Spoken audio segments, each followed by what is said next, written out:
Hello, welcome to week 5 training video. Got 10 plays here, going to move pretty quickly. Got a couple of good examples of some good plays to learn from. Another targeting and a block below the waist. So without further ado, as always, this is not to demean or belittle anybody. It's strictly for educational purposes. Okay, here we go. Play 1. This is actually going to be a targeting was called on the field. A very interesting play. This is now being cycled around through over 50, 60 officials, and it's now been sent to a replay group as well. On the field, targeting was called right here. You'll see 21 comes up. Now remember, targeting, you have two different portions of it. You have 913, which is with the crown of the helmet, or 914, a hit on a defenseless player to the head or neck area. Well, this is a runner. He's upright. He's not defenseless laying on the ground. So therefore, he cannot be considered defenseless. So the only way this could be targeting would be 913, would be with the crown of the helmet. Now, no one's disputing that helmet contact does exist, and you most certainly can have a personal foul here. But targeting, the general consensus has been that this is not targeting. Very good play to learn from, though, something to discuss. But really want to see him use his helmet or the crown of his helmet and take aim at an opponent with intent to punish. Not just hitting with the crown of the helmet alone is a foul. He really has the intent to punish. So good play to learn from. Next one, we're going to have just a little mechanical thing. Remember, guys and gals, preliminary signal if you're the only flag on the field. Right here, instead of trotting in, you could already have given him as you're running in, quick false start signal at the top of the screen. Let him know. Alan could turn. Instead of having to come together and see what you have, he can turn and announce. Okay, play 3, another very interesting play, whether the arm is going forward or the ball is out. When in doubt, it's a fumble, right, as far as any philosophies in a normal player. But when it's a quarterback, when in doubt, the arm is going forward. We don't want any cheap turnovers. Very tough to tell from this angle. See the arm starting to go forward. The question is, when is the ball coming out? Is it out before the ball goes forward, before the arm goes forward, or as it is? Allen certainly has the best angle of anybody here, so not disputing that. The one thing I would add to it here would be to go ahead and sell the call a little bit more. No different than if we're line of scrimmage or anywhere else. Come in and point him down. Let everybody know that you have him down. And stay on your whistle so that everybody stops. Very tough, not zoomed in, so.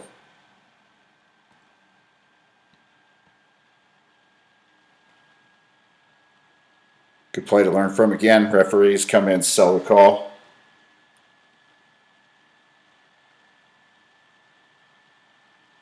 Okay, this mechanical, same official, Keith Clements here at the top of the screen. This is a very good job in showing urgency. Anytime we have a false start, a defensive offside, anything that shuts down the play, we want to come in with urgency so that the players know that the play is dead. We also want to be on our whistle. You can come down the line of scrimmage if players are not stopping as well, but they're usually going towards the quarterback in the backfield. So if you head back to the backfield going towards your referee, you will most likely catch their attention heading back there. So this is a very good job here by Keith. One thing I would add is preliminary signal. May have given it. It's hard to tell with the film here.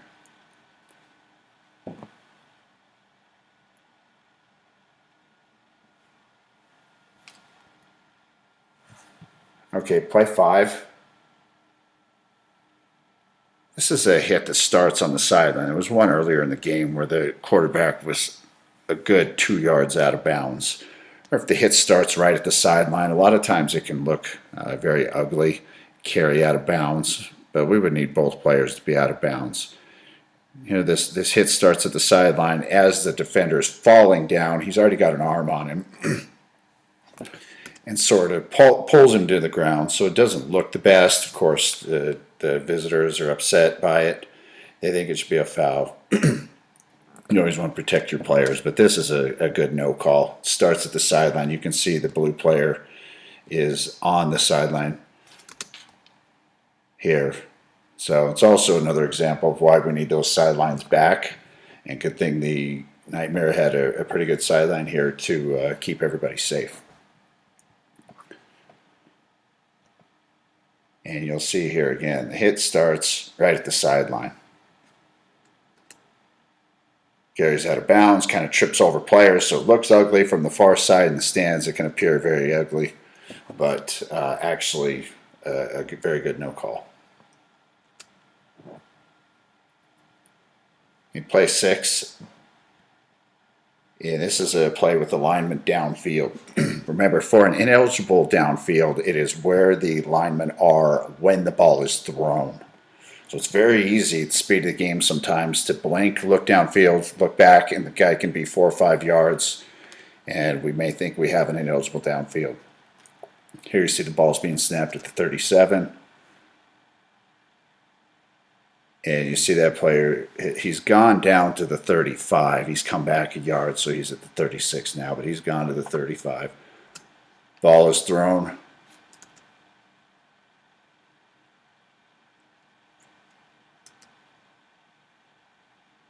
And if you were to look now, you might think he's 3 yards. You might split hairs, we might be ticky-tack, and throw something on that. So let's make sure we're aware of where everybody is. Just an example of what would not be ineligible downfield.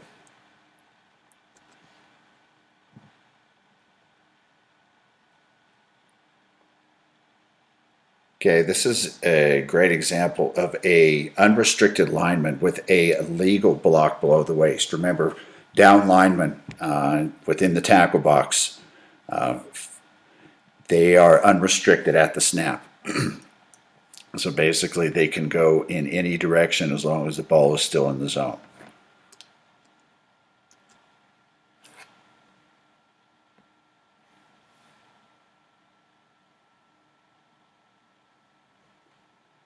There's no contact from the guard, so you do not have a chop block. You just have a good cut block by the lineman. That is a legal block.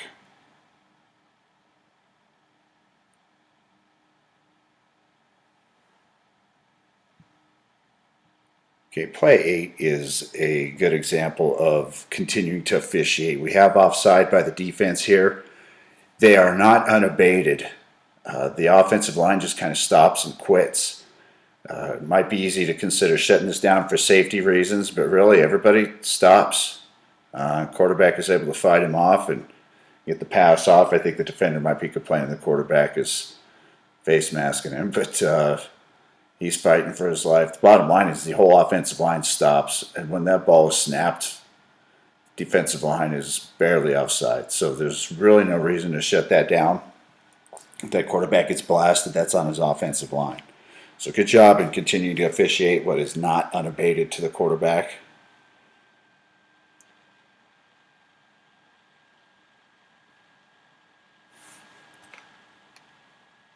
Okay, 2 plays left here.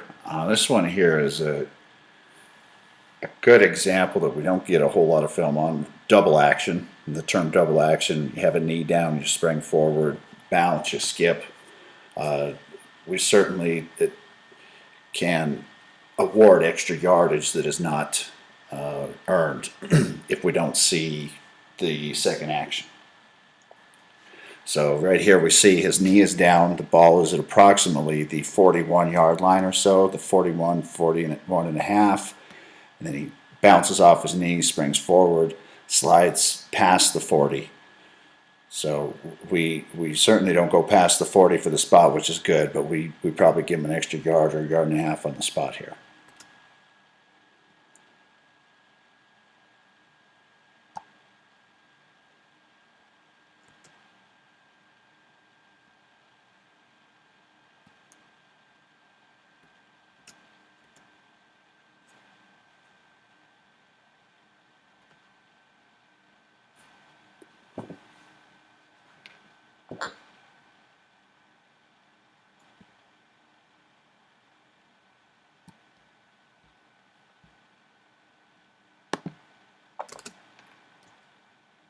All right, one more look without the highlight. All right, you see it down to the 39. Really, we should be at about the 41. So we gave about an extra yard. Just something, it takes a lot of training practice to see that one. And our very last play here is, I saw this from the stands at the game. It's called by field judge John Tracy. Good. I'm glad we got this.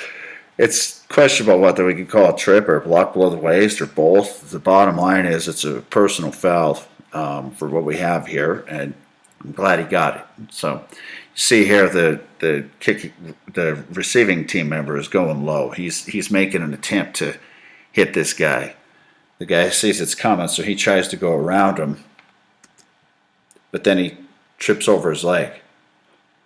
So really, we could, from this angle at least, it looks like he trips over his leg. We don't have an end zone shot.